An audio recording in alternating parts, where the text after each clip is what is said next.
अस्सलाम वालेकुम गाइस, उम्मीद करता हूँ कि आप सब लोग खैरियत से होंगे। आज की इस वीडियो में हम return of the native novel की समरी को रीड करेंगे, जिससे लिखा है थॉमस हार्डी ने। सबसे पहले ये बताता चलूँ कि ये 6 पब्लिश नावल है। इसे 1878 में इंस्टॉलमेंट में लिखा गया, यानी कि जनवरी से दिसंबर तक इसको लिखा गया। तो इस नावल का आगाज़ होता है एगडन हीथ नाम की एक जगह से, जो कि इंग्लैंड में एक टाउन है। और ये एक फ़िक्शनल प्लेस बताई जाती है, क्योंकि जो थॉमस हार्डी है इसको मोस्टली यूज़ करते हैं। तो कहाँ एक शख्स जिसका नाम है डिगोरी, वो इंग्लैंड टाउन से गुज़र रहा होता है। उसके साथ होती है एक थॉमसन लड़की। डिगोरी का एक्चुअल में बिज़नेस होता है कि वो एक रिडल मैन है, मतलब जैसे बग्गी या इस तरह गधा गाड़ी, इस तरह की चीज़ें वो इनको रन करता रहता है और सर्विसेज फराहम करता है, जैसे फार्मर्स लोगों को, कि उनको वो कोई ना कोई चीज़ ला के देता है, जिससे वो जिसके बदले में उससे अर्न करता है।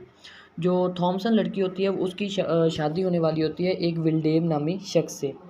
अब लेकिन डिगोरी भी थॉमसन को लाइक करता है। डिगोरी थॉमसन को लाइक करता है, लेकिन उसे बताता नहीं है, क्योंकि वो जानता है कि उसकी इतनी, वो तो कहता है कि मेरी इतनी औकात नहीं है कि मैं थॉमसन जैसी बाशऊर लड़की से शादी करूं, या एक रिच फैमिली से जो तल्लक रखने वाली लड़की से शादी करूं। तो विलडेव अच्छा, थॉमसन की शादी होने वाली होती है विलडेव नाम में एक लड़के से। विलडेव एक्चुअली में शादी नहीं करना चाहता होता थॉमसन से, क्योंकि विलडेव का एक पहले एक लव अफेयर चल रहा होता है, यानी कि अफेयर चल रहा होता है अस्टेशिया नामी लड़की से। विलडेव थॉमसन से इसलिए शादी कर रहा होता है क्योंकि वो अस्टेशिया को दिखाना, जेलस फील करवाना चाहता होता है कि अगर तुम मुझे नहीं मिली तो इसका ये मतलब नहीं है कि मेरी शादी नहीं होगी। अब विलडेव जानबूझकर थॉमसन और अपनी शादी में की जो शादी के डॉक्यूमेंट्स होते हैं उसमें गड़बड़ कर देता है, ताकि उनकी शादी जल्दी ना हो। अब नेक्स्ट करेक्टर इसमें आता है मिसेज योब्राइट का। मिसेज योब्राइट एक्चुअली में थॉमसन जो लड़की होती है उसकी वो खाला होती है, ये समझ लीजिए आंट होती है। लेकिन जो इस स्टोरी का हीरो है लाइम, उसकी जो है वालदा होती है। नेक्स्ट चलते हैं मैं आपको बताता चलो स्टेशिया में एक्चुअली में एक गुड लुकिंग गर्ल है, लेकिन इसको जहाँ पे ये रहती है वहाँ पे लोग इसको विच बुलाते हैं, कि विच मतलब इसके शायद करेक्टर है, जो भी है किस वजह से बुलाती है ये तो खैर हमें नहीं पता। तो अब वो जा रहे होते हैं, तो उसको जा रहे होते हैं, बातचीत हो रही होती है डिगोरी और थॉमसन की। तो उसको ये भी पता होता है, मतलब थॉमसन और विलडेव जानबूझकर थॉमसन की शादी के डॉक्यूमेंट्स जो होते हैं उनमें गड़बड़ी सी पैदा कर देता है। अब क्योंकि गड़बड़ी से पैदा होता है, थॉमसन वापस अपनी आंट के पास चली जाती है। तो जो विलडेव होता है वो जानबूझकर, जो उसने गड़बड़ी की होती है, तो वो एक्चुअली में वो एक्सटेशिया को ही लाइक करता है, बस उसको जेलस फील करवाने के लिए वो थॉमसन से ये शादी का नाटक शुरू करता है। अभी थॉमसन जो है ना, ये एक्चुअली में मिसेज योब्राइट की भतीजी है, और क्या नाम है, जो इस स्टोरी का हीरो है लाइम, वो अब उसका बेटा है। अब नेक्स्ट चलते हैं, अब उसके जो इस स्टोरी का हीरो है उसकी एंट्री होती है मिसेज योब्राइट की, जो कि एक डायमंड मर्चेंट है। जब वो ऑस्ट्रेशिया से, यानी कि विलडेव की जो लवर होती है उससे मिलता है, तो ऑस्ट्रेशिया को ना वो बहुत पसंद आता है, क्योंकि उसको एक अपॉर्चुनिटी नज़र आ रही होती है कि अगर उन दोनों की शादी हो जाए तो वो इस जगह से चली जाएगी कहीं और, अपने आप को अपग्रेड करेगी और बहुत ज़्यादा अच्छी और मतलब कि शानदार ज़िंदगी गुजारेगी। अब जब ये बात मिसेज योब्राइट को पता चलती है कि उसका बेटा लाइम ऑस्ट्रेशिया को लाइक करता है, तो उसको ये बात बिल्कुल पसंद नहीं आती कि उसका बेटा एक बेकार सी लड़की को पसंद करता है। तो तो दोनों बेटे और माँ के दरमियान काफ़ी झगड़ा वगैरह होता है। तो इस दौरान जो थॉमसन और लाइम क्योंकि कज़न होते हैं आपस में, तो जो मिसेज योब्राइट होती है कुछ पैसे एक अपने पड़ोसी क्रिश्चियन को देती है कि वो उसको दे दे। लेकिन उसका जो पड़ोसी क्रिश्चियन होता है उनको देने की बजाय उनको बताता है कि उसने ये पैसे चर्च में दे दिए हैं।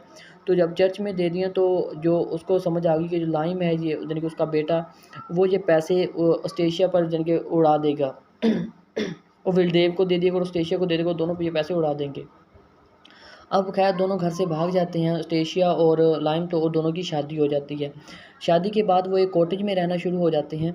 ऑस्ट्रेशिया यहाँ पे अपनी लाइफ को इमेजिन कर रही होती है कि हम कितनी मज़े से पेरिस में रहेंगे, मतलब अपने एक ख्यालात की दुनिया में। लेकिन उनकी ये खुशी ज़्यादा अरसे के लिए नहीं होती, क्योंकि चर्च में जब वो रहते हैं तो चर्च में कुछ ना लोग उसको, जो ऑस्ट्रेशिया होते हैं उसको विच विच कहकर बुलाते हैं, जिसकी वजह से वो जो वहाँ का क्या नाम है, लाइम होता है, वो हीरो जो स्टोरी का, वो समझता है कि उसको पेरिस जाने की बजाय यहीं रहकर लोगों को एजुकेट करने की ज़रूरत है।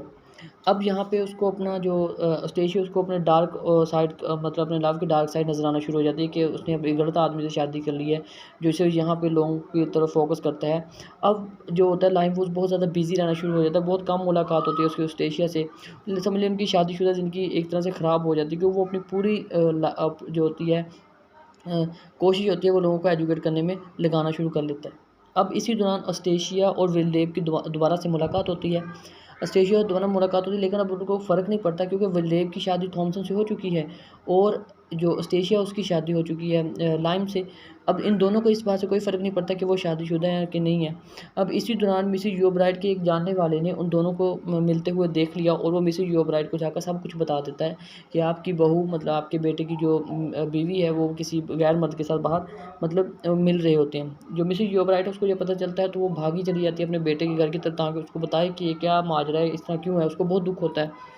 लेकिन जब वो मिसेस योब्राइट अपने बेटे के घर पहुंचती है, लाइम के घर, तो देखती है कि एक गैर मर्द उसके घर की तरफ जा रहा होता है और अंदर से कुंडी लगा लेता है, दरवाज़ा लगा लेता है। मिसेस योब्राइट दरवाज़ा खटखटाती है, तो अंदर से कोई दरवाज़ा नहीं खोलता, मतलब ओपन ही नहीं करता कोई दरवाज़ा। नॉक बार-बार करती है, लेकिन नहीं ओपन करता, क्योंकि हालाँकि वो जानती है कि अस्टेशिया भी घर पर है, और एक जो असल में जो लड़का अंदर गया होता है वो विलडेव ही होता है, लेकिन जानबूझ के वो दरवाज़ा नहीं ओपन करते। अब जब वो मिसेस योब्राइट वापस अपने घर जा रही होती है, बूढ़ी खतून होती है, वापस जा रही होती है, तो उसको रास्ते में एक सांप काट लेता है।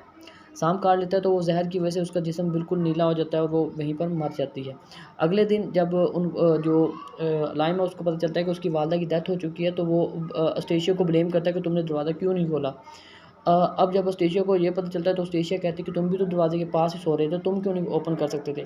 अब उसको डबल सदमा ये था कि एक तो उसकी बीनाई जा चुकी थी, कमज़ोर आँखें हो चुकी थी, मेहनत बहुत ज़्यादा कर रहा था वो लोगों की तरफ, और दूसरा उसकी वालिदा की डेथ हो चुकी थी। तो ख़ैर लाइम को अब सब कुछ पता चल जाता है कि अस्टेशिया और विलदेव की आपस में मतलब लव अफेयर चल रहे हैं, जब उनका आपस में मोहब्बत चल रही है, जिसकी वजह से वो आपस में मिल भी रहे हैं, तो उसको बहुत ज़्यादा गुस्सा आता है। उन दोनों का झगड़ा हो जाता है और अस्टेशिया अपने ग्रैंडफ़ादर के साथ वापस चली जाती है। इसी दौरान वो विलदेव की है ना, विलदेव की लॉटरी निकल आ जाती है $10,000 की, और वो अस्टेशिया के पास जाता है, उसको कहता है कि हमें भाग चलते हैं कहीं दूर, हम पेरिस भाग चलते हैं। और मतलब इसी दौरान ये बात भाग जाने की थॉमसन को पता चलती थी कि विलडेव अस्टेशिया के साथ भाग जाना चाहता है। तो वो डिगोरी से मिलती है, तो अचानक जब वो रास्ते में जा रहे होते हैं, तो रास्ते में उनको तूफ़ान घेर लेता है। तूफ़ान की वजह से अस्टेशिया होती है वो एक झील में गिर जाती है, और झील उसको बचाने के लिए विलदेव और लाइम दोनों ही उस झील में कूद पड़ते हैं उनको बचाने के लिए, लेकिन तैरना तीनों को ही नहीं आता। इसी दौरान डिगोरी आता है और उन तीनों को बचा लेता है, और उसके बाद डिगोरी और थॉमसन दोनों शादी कर लेते हैं।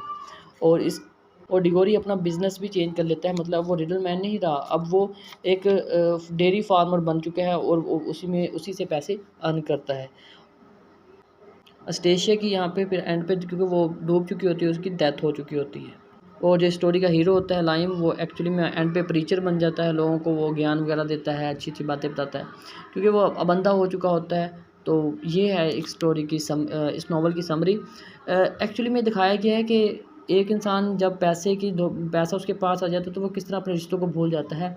और इसमें एक ये भी बताया गया बेवफ़ाई कि किस तरह पेरेंट्स अपने बच्चों को आगे लेकर जाते हैं, सारी मेहनत करते हैं, लेकिन बच्चे सिर्फ़ एक छोटी-सी खुशी के लिए अपने वालिदैन को ही छोड़ देते हैं। जिस तरह इस स्टोरी के हीरो लाइम ने किया, कि छोटी-सी खुशी के लिए मतलब अपनी स्टेशिया से शादी करने के लिए अपनी वालिदा को ही छोड़ दिया, और एंड पे और देखें उसकी वालिदा की वफ़ादारी कि जब उसको ये पता चला कि उसकी बीवी करप्ट है, तो फ़ौरन अपने तड़प उठी कि उसके अपने बेटे को सब कुछ बता दे। तो इस स्टोरी से हमें बहुत कुछ पता चलता है कि इसमें नफ़रत के कैरेक्टर्स भी हैं, बेवफ़ाई, बहुत सी चीज़ें हैं। तो अल्लाह हाफ़िज़। उम्मीद करता हूँ कि आपको ये वीडियो अच्छी लगी होगी।